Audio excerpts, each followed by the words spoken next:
One of the greatest crises to grip this earth is the crisis of what they call mental health. 1 in 6 people are on antidepressant medication. 1 in 6 people.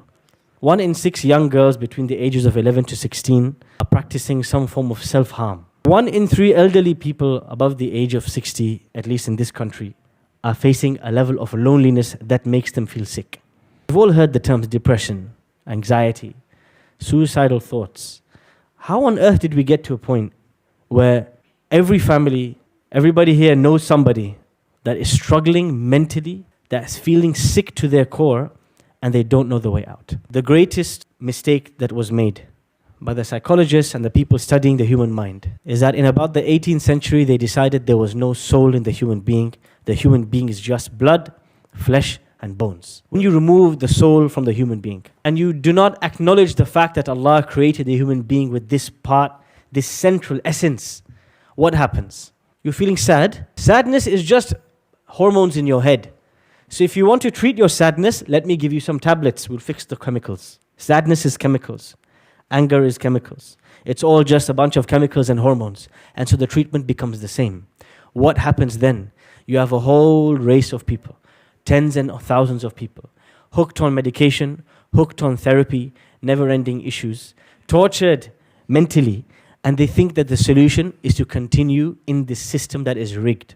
Qayyim al-Jawziyya, a scholar from the 8th century Hijri, in this book, Madarij Al-Salikin, the Stations of the Seekers, this book is about the journey of the soul. And it is about realizing that you and me, we are a soul having a physical experience. We are not bodies.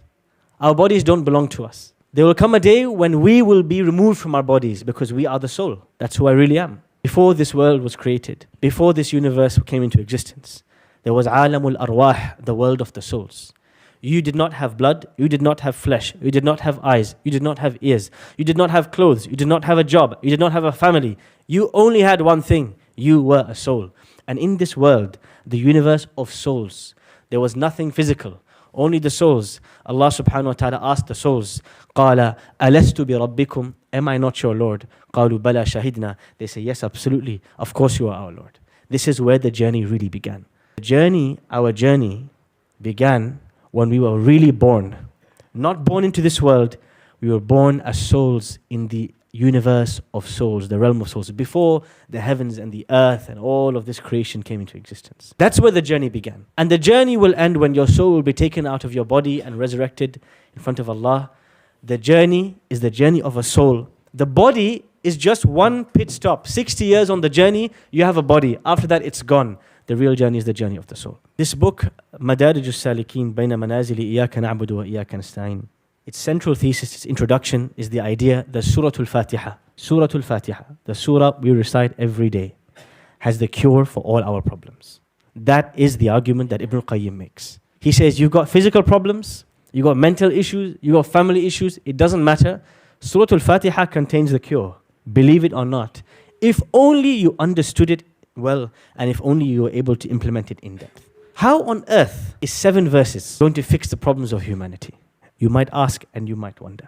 Ibn Qayyim starts by explaining that Surah Al-Fatiha begins with 4 names of Allah. And he says that all the names of Allah can come under these 4.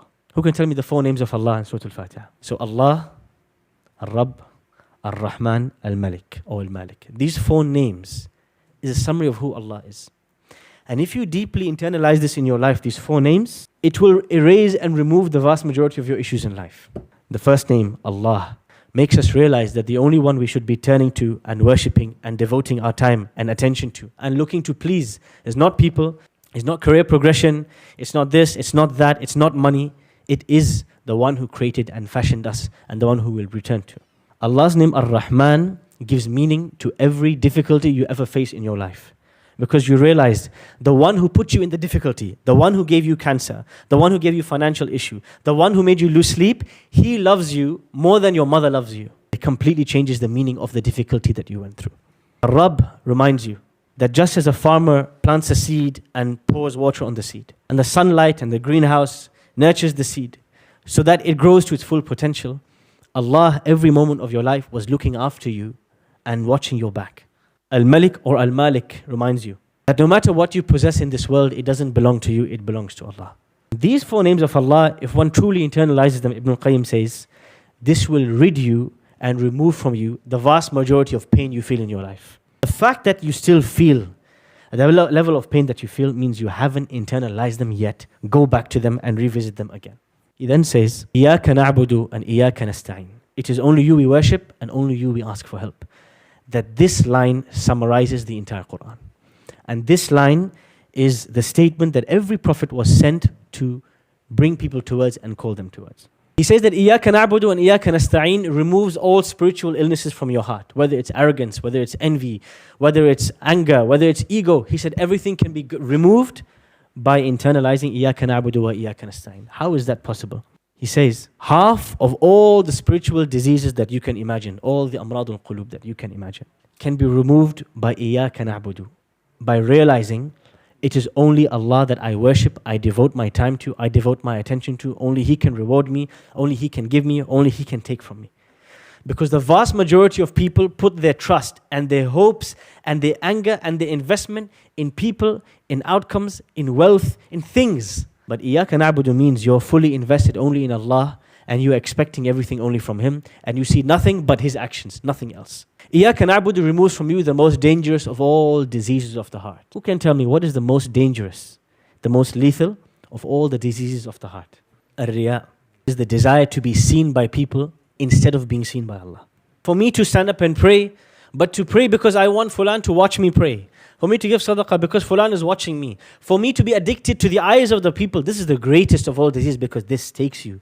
You are one step away from making these other people or these other things, you're making them equal to Allah. And that is the unforgivable sin. And you are on the edge at this point. إِيَّاكَ نَعْبُدُ fixes riya. It fixes this idea of needing the eyes of others, the attention, the validation of others, because you are trained and focused and thinking about only one thing. The one I devote myself to is the one who created and fashioned me. Only He can reward me and take from me. Someone else mentioned arrogance. This is the other most dangerous spiritual disease.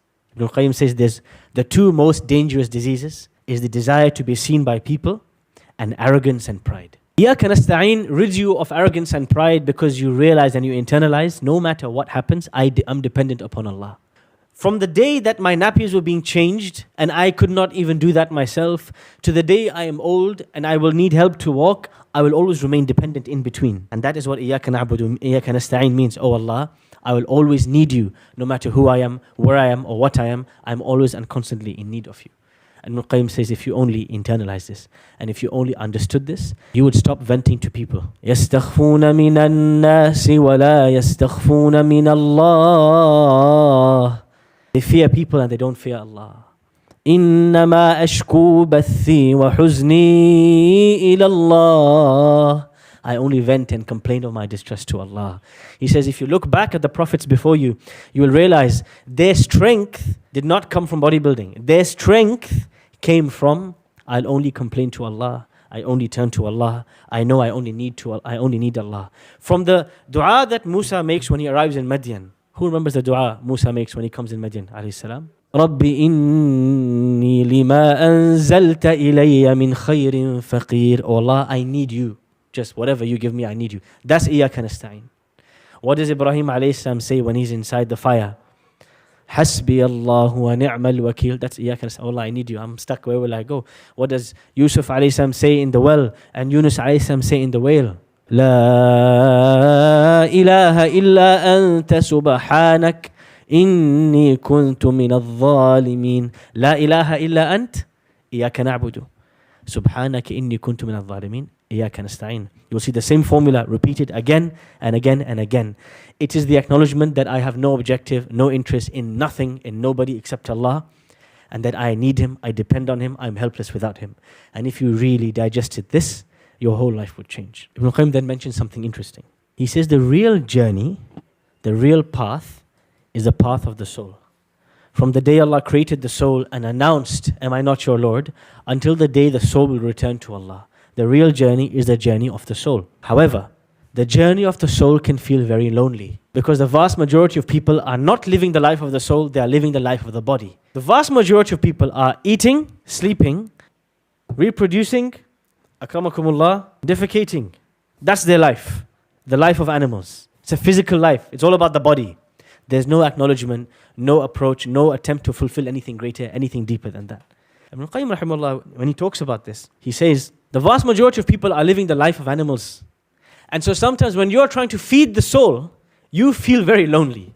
I'll give you an example. One day you meet up with a bunch of your friends. You're in your late 20s, you're in your 30s. Your friends have progressed in their careers.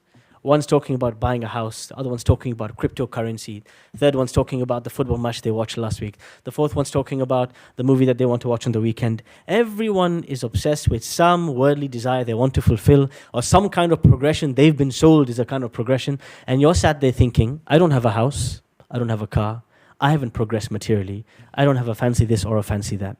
But I just finished Surah Al-Ahqaf last week, and these guys don't know the buzz that gives me. You feel alone. Because you're on a different journey.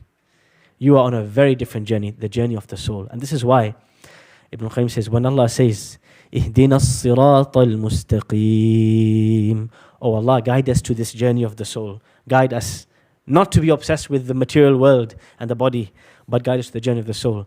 When you feel lonely, you then say, صراط الذين أنعمت عليهم, the path that all those people you blessed, they are all on. There's loads of people on the same path as me. Even if I don't see them, I'm not alone. And that's why Ibn Qayyim says, one of the therapies of Surah Al-Fatiha is removing your feeling of loneliness by making you realize you may feel lonely on this path of the soul. You may be saying no to your friends, no to your colleagues, no to so many things, and instead prioritizing the Qur'an, prioritizing the worship of Allah, and you feel so lonely on this path. He says, don't worry, you are not alone. Do you know how many prophets have walked your path?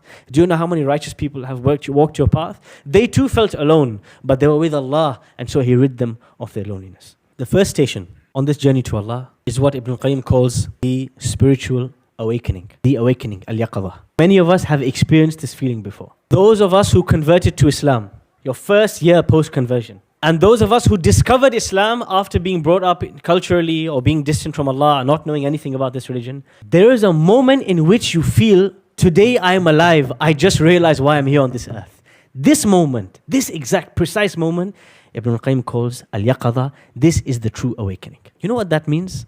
The day you realize why you're here and where you're going, today your life began. Today is the day your life began, not before. Ibn Qayyim says that the vast majority of people on this planet are fast asleep. تَحْسَبُهُمْ أَيْقَاظًا وَهُمْ رُقُودٌ. You think they're awake, but they're fast asleep. The idea is this: the vast majority of people that we live and work and have befriended in our lives, the vast majority of them are living their lives like zombies. The moment they wake up, they check their smartphone, and before they sleep, they're doom scrolling.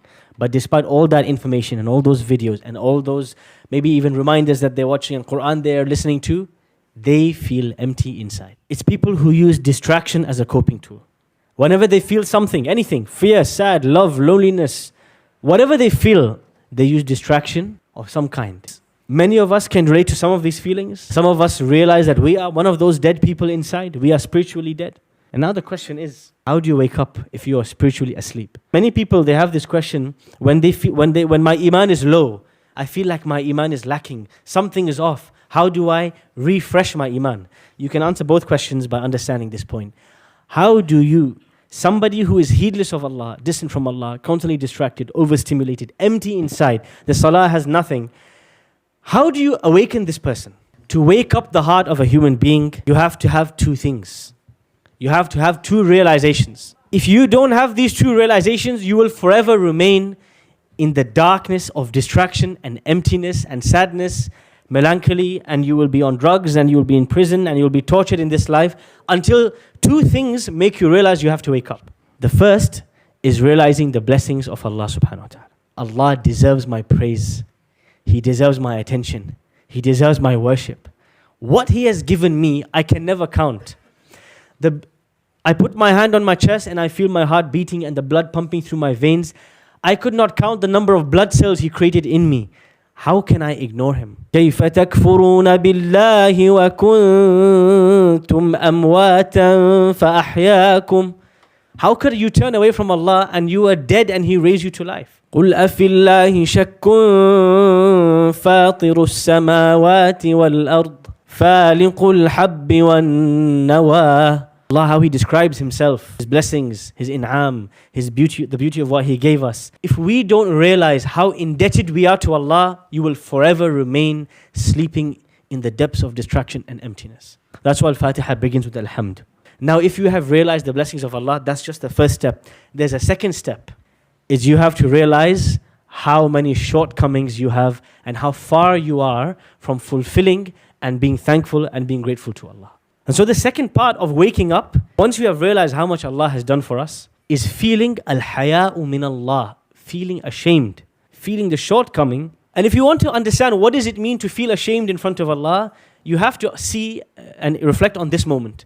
One day the Prophet ﷺ is standing and praying, and he's crying in his salah, and the water is dripping from his beard like someone poured a bucket over his head. And after he finishes his salah, he's asked by his wife Aisha radiallahu anha, why is it that you are praying till your feet swell and till your beard is dripping? وَقَدْ غُفِرَ لَكَ مَا تَقَدَّمَ مِنْ ذَنْبِكَ وَمَا تَأَخَّرَ. And Allah has forgiven your past and your future sins. And he says, أَفَلَا أَكُونَ عَبْدًا شَكُورًا. How can I not be a grateful slave? That much to pray till my feet are swollen, and to pray till my tears have wet my beard, because I just want to say thank you to Allah.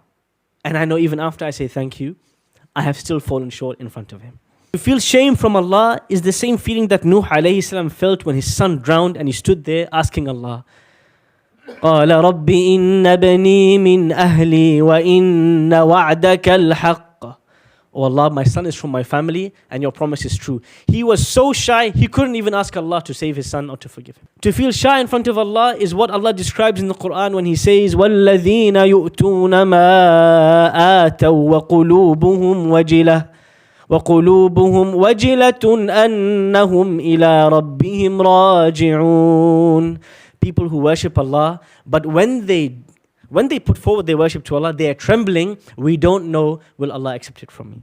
To feel ashamed in front of Allah is to stand like Ibrahim alayhi salam, building the house of Allah, but to stand there and say, رَبَّنَا تَقَبَّلْ مِنَّا إِنَّكَ أَنْتَ السَّمِيعُ الْعَلِيمُ. Oh Allah, please accept this deed. I don't know if you will accept it from me. To be ashamed in front of Allah is the feeling that Umar ibn Khattab feels when he runs to Hudayfa ibn al-Yaman, who just got informed by the Prophet the secret list of munafiqun, of hypocrites. And Umar says, don't tell me who's on the list, but please tell me, am I on the list? Because I don't think I've done enough. When you experience this feeling, you will have truly woken up on this day. And every day before this day, you were dead. Because the Prophet sallallahu alayhi wasallam said, مَثَلُ الَّذِي يَذْكُرُ اللَّهَ وَالَّذِي لَا يَذْكُرُ اللَّهَ كَمَثَلِ الْحَيِّ وَالْمَيِّتِ. The example of the one who remembers Allah and the one who doesn't remember Allah is like the difference between the living and the dead.